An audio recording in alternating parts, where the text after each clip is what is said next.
Bapa Surgawi, terima kasih Tuhan telah pelihara kami seminggu ini. Tuhan jaga dan Tuhan memberkati kami. Saatnya Tuhan kami hendak baca firman-Mu di dalam Zoom pagi hari ini. Biarlah Tuhan Yesus melalui Roh Kudus yang akan menolong kami semuanya. Bagi saudara kami yang belum masuk, Engkau sudah menyertai dan memeliharakan mereka. Dalam nama Tuhan Yesus kami sudah berdoa. Amin. Amin. Ya, makasih Pak Indra. Selamat pagi Pak Fendi, Bu Lia, Pak Burhan, Pak Bambang. Nah, hari ini kita melanjutkan topik pengakuan iman rasuli yang bagian ketiga ya, yaitu tentang Roh Kudus, saudara. Yang tentang Bapa, ya Allah sebagai pencipta sudah selesai. Yang Yesus panjang lebar kita sudah bahas ya, saudara, dari kelahiran sampai dengan kedatangannya besok, lalu jadi hakim. Nah, kita sudah pelajari itu. Nah, sebelumnya kalau ada yang mau ditanyakan, yang kurang jelas tentang Allah dan Kristus, silakan. Sebelum saya lanjut. Kalau ada. Pak Indrawan, ada yang mau disampaikan, Pak Wendy? Bulia? Ada yang mau disampaikan dulu tentang Allah dan Yesus? Lanjut aja ada. Lanjut dulu ya. Oke, lanjut dulu. Nah, hari ini kita lanjutkan tentang Roh Kudus, saudara, bagian yang ketiga ya. Jadi apa yang kau percayai tentang Roh Kudus, aku percaya kepada Roh Kudus. Titik. Ya, lalu gereja yang kudus dan am itu bagian tersendiri. Persekutuan orang kudus bagian tersendiri. Pengampunan dosa bagian tersendiri. Kebangkitan tubuh dan hidup yang kekal itu bagian yang tersendiri. Nah, kita lihat dari Roh Kudus itu ya timbul pertanyaan, siapakah Roh Kudus? Saudara. Nah, ini keunikan ya di dalam teologi Kristen, di dalam iman Kristen. Ada Bapa, kemudian ada Yesus, ada Roh Kudus. Nah, di gambar yang di bawah sebelah kanan itu untuk mengingat kembali saja. Jadi secara sederhana, Bapa adalah Allah, Putra atau Yesus adalah Allah, Roh Kudus adalah Allah. Nah, ini yang harus diingat, saudara. Tapi Bapa bukan Yesus. Jadi Bapa itu pribadi yang berbeda dengan Yesus. Yesus juga bukan Roh Kudus. Ya, pribadi yang berbeda Roh Kudus. Lalu Roh Kudus juga berbeda, bukan Bapa. Ya, saudara. Jadi ini secara sederhananya seperti itu yang harus kita pahami. Tapi Bapa, Putra, dan Roh Kudus, ya ketiganya ini adalah Allah. Satu Allah, bukan tiga Allah. Kalau satu Allah tiga pribadi, betul. Pribadinya Bapa, Yesus atau Anak, lalu Roh Kudus. Tapi bukan tiga Allah. Tetap satu Allah. Ya. Oke, Roh Kudus adalah pribadi ketiga dari Allah Tritunggal. Nah, ini hanya istilah saja. Alkitab tidak pernah memberitahu kita pribadi pertama, kedua, ketiga. Enggak ada ya, saudara. Ini hanya untuk mengingat saja. Ya, pribadi pertama disebut Bapa, lalu kedua adalah Firman yang menjadi manusia, yaitu Yesus, lalu ketiga adalah Roh Kudus. Walaupun secara bersamaan, kalau Bapak Ibu lihat di dalam PL, ketiga pribadi ini sudah muncul. Ya, Kejadian pasal 1, Elohim, jamak kan, Allah, tapi bentuknya jamak, bukan satu tapi jamak. Ya, akhiran im itu. Lalu baiklah kita menjadikan manusia. Nah, kata kita berarti kan jamak, lebih dari satu. Lalu Kejadian 18, Tuhan menampakkan diri kepada Abraham, lalu Bapak Abraham mengangkat mukanya melihat tiga pribadi. Nah, itu Allah Tritunggal, saudara. Ya, Allah Tritunggal. Dan di bagian yang lain dalam PL kita akan ketemu banyak ya, saudara. Oke, pribadi ketiga dari Allah Tritunggal. Roh Kudus biasa juga disebut, nah ini kata lainnya ya, saudara. Roh Allah, Roh kebenaran, Roh Tuhan, Roh Yesus, dan Roh penghibur. Ya, atau penolong. Kalau kita baca di Injil Yohanes seperti itu. Lalu Roh Kudus adalah suatu pribadi yang mempunyai pengetahuan, mempunyai kehendak, mempunyai kasih, mempunyai pikiran. Ya, ini unsur-unsur dari yang disebut pribadi. Saya dan saudara adalah pribadi. Ya, kita punya kehendak, punya perasaan, punya pikiran. Hilang ya suaranya ya. Oh, halo? Jelas? Jelas, jelas di sini jelas. Jelas. Oh, jelas Bu Lia. Volumenya mungkin kurang besar. Oke. Nah, jadi Roh Kudus adalah suatu pribadi. Nah, ciri-ciri pribadi itu mempunyai pengetahuan, kehendak, lalu kasih dan pikiran, saudara ya. Oke, lalu kita lihat Roh Kudus memiliki sifat yang hanya dimiliki oleh Allah. Saudara lihat, Roh Kudus disebut Maha Tahu. Ya, saudara. Lalu Roh Kudus juga Maha Hadir. Nanti boleh dilihat ayat-ayatnya ya. Roh Kudus Maha Kuasa di situ. Kalau kita lihat ya, Maha Hadir, Maha Tahu, Maha Kuasa, itu kan sifat-sifat dari Allah. Kalau saudara lihat. Oke, lalu berikutnya, Roh Kudus mengerjakan pekerjaan ilahi. Nah, seperti apa? Kalau kita lihat di situ, Roh Kudus berkarya dalam penciptaan. Coba kita baca Ayub 33 ayat 4. Silakan, ada yang mau menolong membaca kitab Ayub pasal yang ke-33 ayat yang ke-4. Silakan, siapa yang mau baca Ayub 33 ayat yang ke-4, saudara.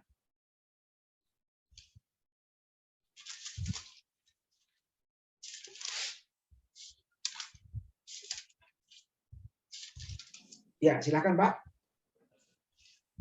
Ayub 33 ayat 4 berbunyi, Roh Allah telah membuat aku, dan nafas yang maha kuasa membuat aku hidup. Ya, terima kasih. Jadi sudah lihat berkarya dalam penciptaan di samping jamak ya dengan Bapa Yesus di dalam penciptaan kejadian 1:26-27 ada kata kita, baiklah kita menjadikan manusia segambar dan serupa dengan kita.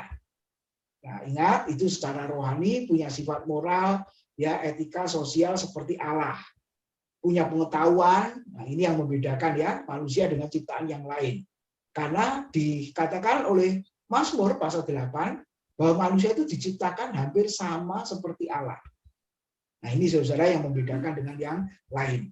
Lalu ayat 33 ayat 4 dikatakan Roh Allah telah membuat aku dan nafas yang maha kuasa membuat aku hidup.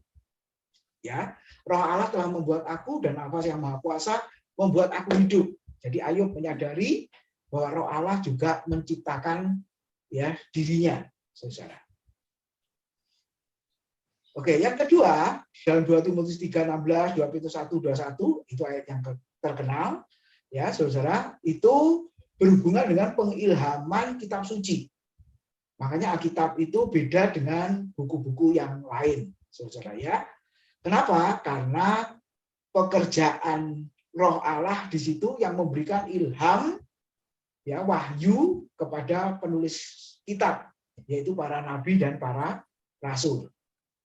Jadi tulisannya itu benar-benar berotoritas, bahkan dikatakan apa? Bermanfaat, saudara. Walaupun buku yang lain kita juga mengakui bermanfaat, betul, saudara. Tapi bermanfaat di sini kan membawa, saudara, jaminan ya sampai kepada kekekalan. Kalau kita lihat ya, saudara, mengajar, memperbaiki, ya, menegur, mendidik, saudara, itu seperti apa didikannya, tegurannya, perbaikinya, seperti apa? Ya, tujuannya kan saudara-saudara, umat manusia itu dikembalikan seperti rupa dan gambar Allah, seperti rupa dan gambar Kristus kata kita.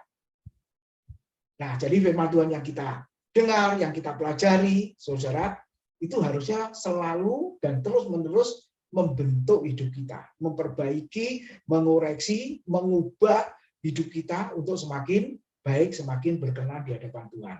Bahkan ukurannya adalah serupa dengan gambaran anaknya Yesus Kristus. Nah, ini yang harus kita pahami ya, saudara, di dalam bagian ini.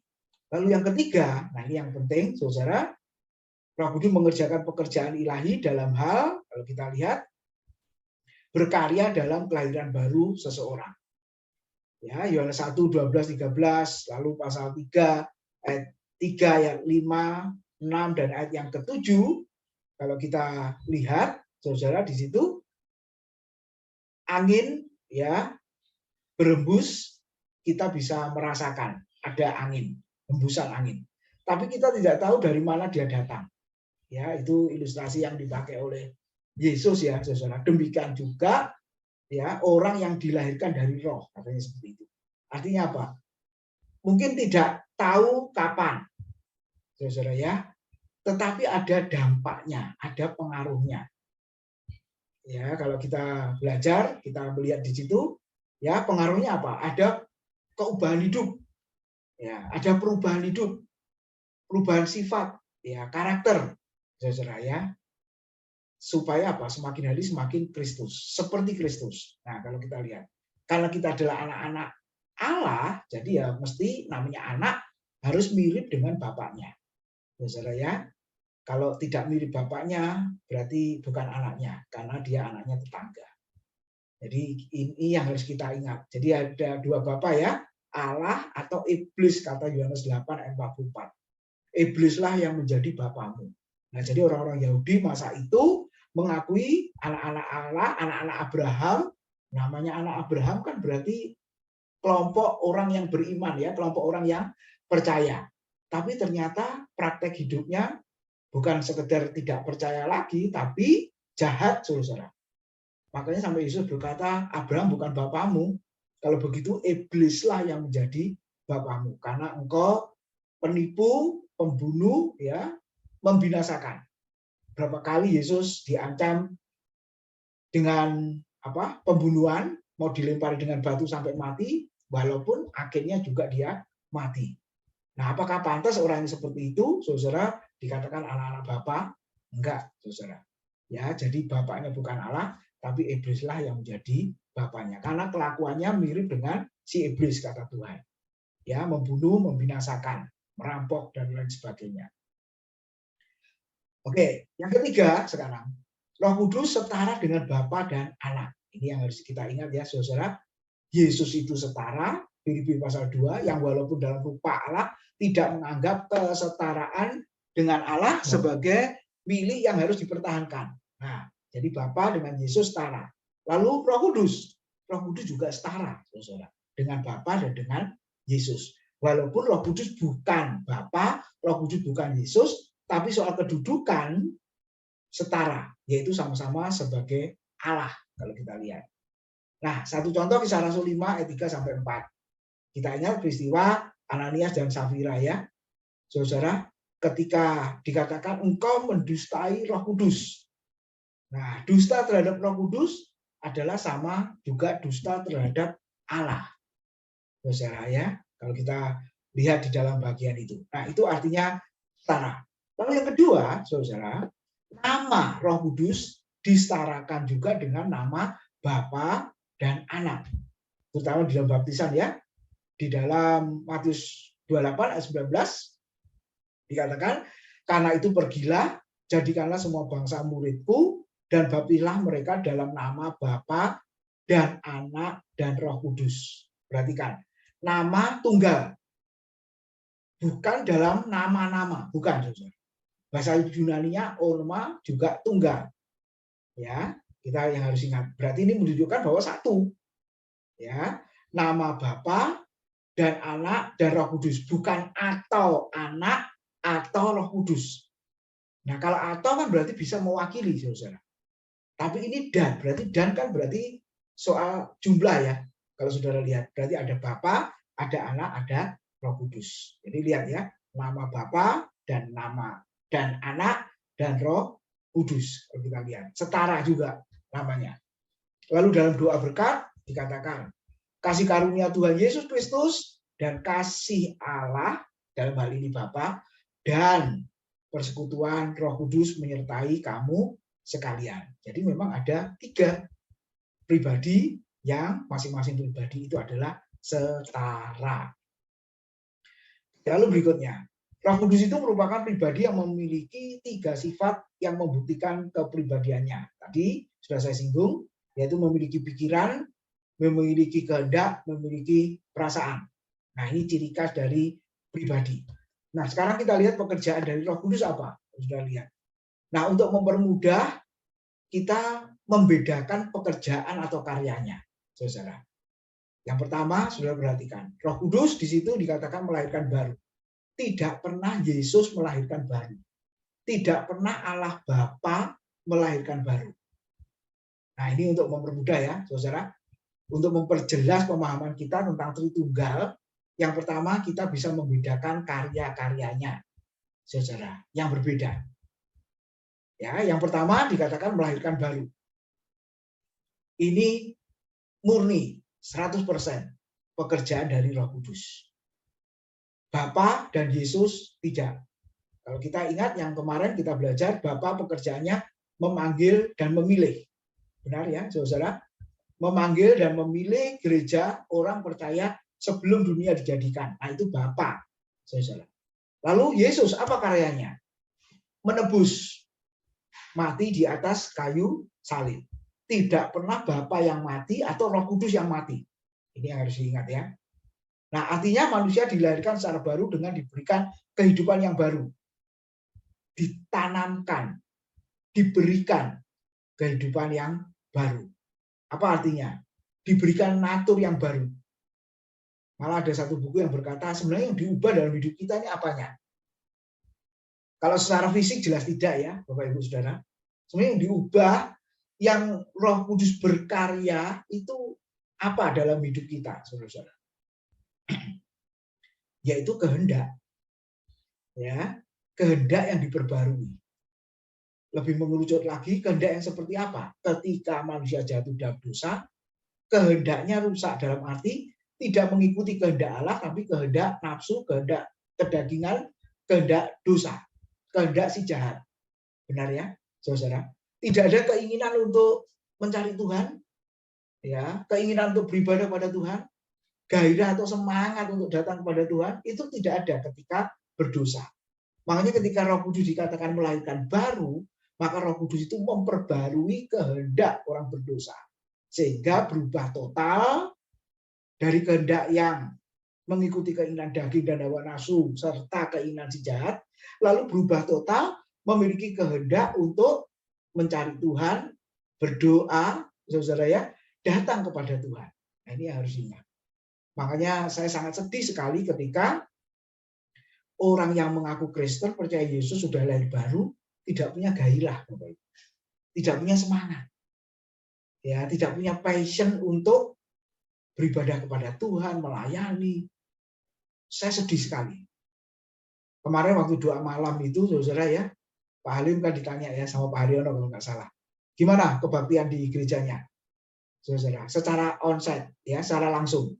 Oh, puji Tuhan, mereka antusias, nah, gitu ya. Bahkan kalau sudah dibatasi, tetap yang ikut, yang antusias itu banyak. Kita buka ibadah 2 kali. Aduh, saudara, ketika saya mendengar itu, wah, ini luar biasa ini, saudara. Maafkan, ngakunya gereja bukan Pentakosta kan, mungkin orang menghakimi nggak ada Roh Kudus, tapi kok semangatnya luar biasa di dalam beribadah. Tapi sebaliknya, yang ngakunya gereja Pentakosta karismatik, kok nggak semangat, saudara. Nah, ini yang membuat saya berpikir, ini kenapa ya? Ya, Pak Haryono langsung jawab, oh, sudah keenaan di rumah, Pak. Masalahnya bukan keenaan di rumah, saudara. Ya, tapi kembali gairah kehendak itu loh, saudara. Walaupun di rumah ya bisa mencari Tuhan, bisa, saudara. Ya, tapi paling tidak dari hal ini saja. Lalu teman yang di GKI juga begitu, saudara. Semangatnya luar biasa. Ditolak malah datang loh. Coba, karena yang ditolak itu tua-tua, saudara-saudara. Tapi mereka ingin datang. Nah, saya berharap kita semua seperti itu ya, saudara. Ada Roh Kudus yang melahirkan baru, kehendak kita, pikiran kita, perasaan kita, itu yang diperbarui, saudara. Ya, oke. Buktinya apa? Akhirnya kalau sudah diperbarui, maka saya dan saudara bisa percaya atau beriman kepada Kristus sebagai Tuhan dan Juru Selamat. Kenapa? 1 Korintus 12 ayat 3. Bisa percaya itu pun karena Roh Kudus. Ya, tidak ada seorang pun yang bisa bersembunyi Yesus adalah Tuhan selain dari Roh Kudus. Ini merupakan persyaratan satu-satunya untuk memiliki kehidupan baru dan yang kekal. Karena sarananya harus melalui iman dalam Kristus, saudara. Dan prosesnya dikatakan terjadi seketika. Ya, jadi kelahiran baru itu bukan proses dalam arti ya sedikit demi sedikit, lalu seiring dengan berjalannya waktu, ya itu penyucian, ya pengudusan seperti yang kemarin saya khotbahkan, saudara, itu memang terus menerus, ya pihak kita, saudara. Tapi ketika Roh Kudus melahirbarukan itu seketika satu kali, sekejap satu kali, saudara. Sama seperti kita lahir ke dalam dunia ini, dilahirkan satu kali dan cepat, toh, saudara, ya. Nggak mungkin lama-lama ya lahirnya, kelihatan kepalanya lalu pelan-pelan sama dokter lalu ditarik ya pelan-pelan, enggak, saudara, langsung cepat supaya keluar utuh bayinya. Nah, kita bisa membandingkan dengan itu. Nah, akibatnya apa? Menjadi ciptaan baru. Status menjadi manusia baru. Dan hari itu juga, saudara, memiliki kehidupan yang baru. Bahkan memiliki kehidupan yang kekal sebenarnya. Walaupun masih dalam hidup, di dalam dunia, belum sampai ke sana, tapi Alkitab memberikan jaminan bahwa kita memiliki hidup yang kekal. Lalu yang kedua, saudara, apa pekerjaan dia? Pekerjaan Roh Kudus, menghibur. Dari kata Yunani parakletos, yang berarti pengacara yang menangani kasus seseorang atau sekutu yang memihak, menguatkan dan memberi semangat. Jadi Roh Kudus sebagai penghibur artinya senantiasa memihak, menyertai untuk menguatkan dan memberi semangat. Nah, dalam hal apa di sini, saudara? Dalam hal pelayanan, ini harus diingat ya. Dalam hal pelayanan. Murid Tuhan dihibur oleh Roh Kudus dalam hal apa, saudara? Karena konteksnya masalah, bukan masalah hidup, tapi masalah penganiayaan, ya, demi Kristus, demi Injil, dia menderita, Roh Kudus yang menghibur dan memberikan kekuatan. Nah, ini prioritasnya di sana secara konteksnya. Walaupun dalam kehidupan sehari-hari, Roh Kudus juga memberi kekuatan. Menghadapi masalah dan pergumulan kita, Roh Kudus menghibur dan menguatkan. Memang iya, saudara. Tapi jangan lupa kita belajar konteks saat itu. Ketika Roh Kudus dicurahkan, Tuhan berkata, damai sejahtera aku berikan kepadamu. Ya, Roh Kudus memberikan damai. Kamu dibenci oleh dunia, nggak apa-apa. Karena sebelum kamu dibenci, aku pun sudah dibenci. Bahkan nantinya mereka akan membunuh aku. Untuk seketika juga kamu akan mengalami penganiayaan, kata Tuhan. Tidak selamanya. Ya, nanti ada saat-saat kita dibebaskan dari semuanya itu. Bersukacitalah. Karena Roh Kudus dicurahkan untuk memberikan penghiburan. Lalu yang ketiga, saudara, Roh Kudus memimpin. Apa artinya? Pemimpin artinya menuntun atau membimbing orang percaya agar tidak menuruti keinginan daging. Ingat ya, keinginan roh berlawanan dengan keinginan daging. Mengaku anak-anak Allah, Roma dan Galatia juga mengatakan, maka tidak akan dipimpin oleh kedagingan. Karena keinginan roh dan keinginan daging itu berlawanan. Ya, kalau saudara lihat di situ. Makanya kita harus menyadari kita ini anak Allah, ya. Berarti hidup kita dipimpin oleh Roh Allah, iya. Bukan keinginan daging yang akhirnya menjerumuskan menuju kepada kebinasaan. Apalagi buah roh, ada buah daging juga ya. Saudara, disebut di situ keinginan daging. Kalau yang satunya buah roh. Kalau sudah lihat. Nah, berikutnya kita dipimpin oleh Roh Kudus terutama dalam hal pemikiran ya, saudara, agar tidak terperangkap oleh ajaran sesat. Saudara ya, kita sebagai penguji, ya mungkin Selasa kemarin ada yang salah paham. Artinya firman Tuhan kebenaran kok diuji. Ya sebenarnya maksudnya kan bukan firman Tuhannya yang diuji ya saudara-saudara ya. Tapi orang yang mengajarkan itu yang harus diuji. Ya, dia mengajarkan kebenaran apa tidak itu yang harus diuji. Ya, saudara-saudara, saya baru menyadari betapa susahnya ini khotbah ya, mengajar. Ada yang tidak memahami seperti apa yang saya pahami, saudara. Saya pikir sudah ngerti semua, ternyata juga ada yang tidak sepaham ya, bisa salah paham, saudara. Jadi artinya sebagai penguji itu, penguji orang dan ajarannya itu, bukan penguji firman Tuhannya. Kalau firman Tuhan nggak perlu diuji, betul, karena ini sudah benar, benar, kebenaran yang mutlak, kan begitu ya. Nah, itu maksudnya. Jadi kita lihat, Roh Kudus memimpin, memimpin saudara-saudara kepada seluruh kebenaran secara utuh nantinya. Memberi pengarahan, memberi tugas, mengambil keputusan, ya bahkan memberi larangan dan lain sebagainya. Dengan kata lain, kalau kita memiliki kepekaan, maka kita akan bisa melakukan itu. Lalu berikutnya menolong. Roh Kudus sebagai penolong artinya menyertai dan memberikan bantuan kepada orang percaya kapan dan di mana saja. Sebagai penolong akan menuntun kepada seluruh kebenaran, yang memberikan kesanggupan untuk menerangi pikiran orang-orang rohani untuk mengerti Alkitab. Nah ini penting ya saudara, karena Alkitab adalah pekerjaan Roh Kudus, ilahan Roh Kudus, maka saya dan saudara, pikiran kita terutama hati kita harus diterangi Roh Kudus. Harus ditolong Roh Kudus untuk mengerti kitab suci. Di samping kita belajar, menyelidiki, mencari data-data dari berbagai macam sumber, saudara, maka jangan lupa, ini pekerjaan rohani. Berarti kita terus membutuhkan hikmat dari Roh Kudus.